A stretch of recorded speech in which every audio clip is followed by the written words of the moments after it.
Hey everyone, CDD Reviews here. I am CDD and this is going to be a review of the new Savages album, Adore Life. Savages are a London post-punk band fronted by singer-songwriter, record label head Jenny Beth. They blew away the music world when they dropped their debut album, Silence Yourself. That album featured off-the-wall, visceral, noisy, and gothic rock that really ruled, and I certainly enjoyed that album a lot. I'm pretty much with everyone that it is indeed a great album, but I think it lost some of its memorability for me. I think that's probably because of how drowned in its influences it can be, especially with the Stooges influence and maybe some Patti Smith thrown into it.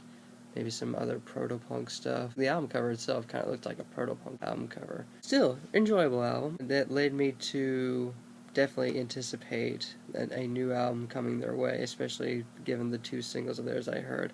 This Is What You Get and Adore. Now, I was expecting some interesting things, and I most certainly got them, but what I didn't expect was something a little less intense, at least sonically speaking, but something more conceptual.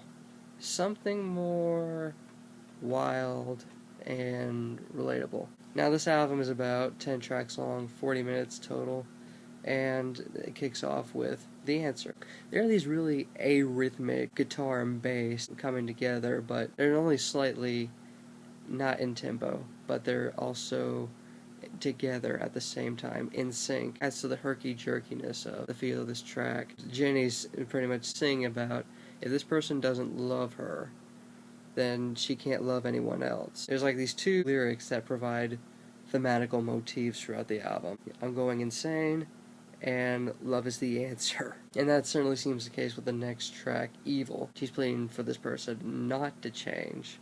And all these forces, getting into more depth of the lyrics, it seems to be this individual's parents trying to invoke jealousy into this individual. She smartly implies that, after all, jealousy is the thing that helps raise families. I would also like to mention that this is like more of a standard post-punk song for them, but still a solid composition. By the tail end of the track, she's chanting evil over and over again, and as she's doing that, her vocals get more erratic, the drum fills start coming in, much more chaotic. The whole thing just falls apart under its viscera, which is nice. And I think that's the premise for a good chunk of the tracks, such as This Is What You Get, When in Love, I Need Something New. These seem to be the primary platform for these tracks. Given that all of these are practically just solid compositions, I have no complaints about it, really. I'm a sad person. It gets really interesting. At first it seems like she's describing someone else as a sad person, but she's really digging deep into meta monologue about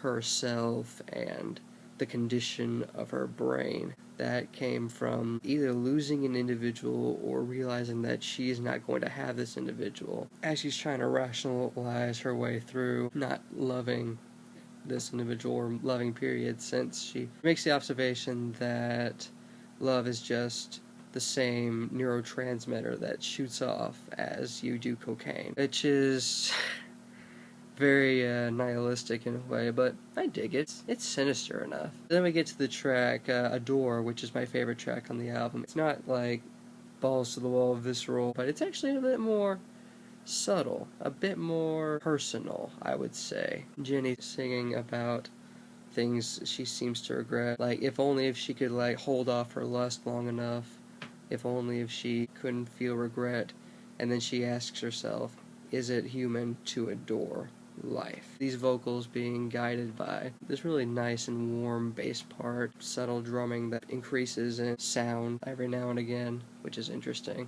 And occasionally we get these guitar noise passages and guitar drones that seem to provide as poetic and musical background noise for getting so vulnerable a moment of social crisis, or angst as existentialism would put it.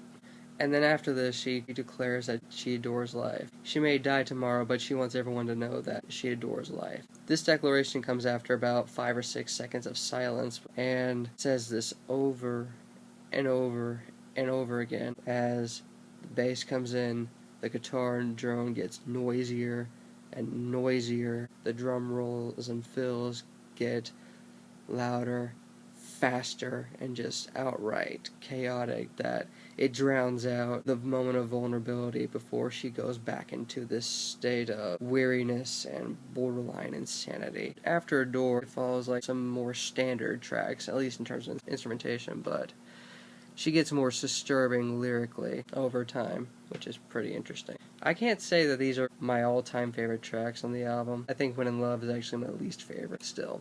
Solid tunes. And then we get to the closing track, Mechanics. It's essentially a noise piece. The way it's constructed is so haunting and so beautiful that I can't deny it being one of my favorites on the album and also being a solid closer. Jenny pretty much pleading once again that she needs to understand love.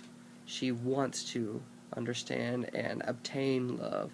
And when she does, she promises to do pretty much anything with this individual she has never done in her life, period, with herself or anyone for that matter.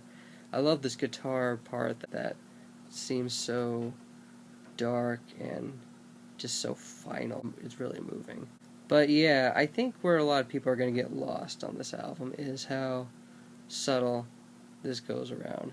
I think a lot of people are going to be disappointed that this isn't balls to the wall intensity that was on Silence Yourself. Instead, it's going into more or less intense route, which people are probably going to see as kind of a sophomore slump in a way, but I personally don't see it that way.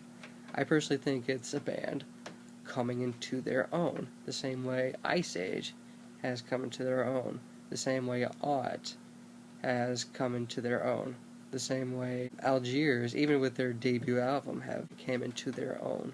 They have now established specific sounds that are unique and worth noting in the world of rock music right now. Savages is definitely a prime case of that, if not the prime case of post-punk in this new era of the genre. This album is a plus 2.6 out of plus 3. Yeah, I really enjoyed this album. If you like your post-punk, if you like your noise rock or gothic rock, there's no reason you shouldn't check this out. But if you give this album a listen, what did you think of it? Did you love this album? Did you hate this album? What was your reasoning for that? And what should I consider reviewing next? This is CWD Reviews here, signing off.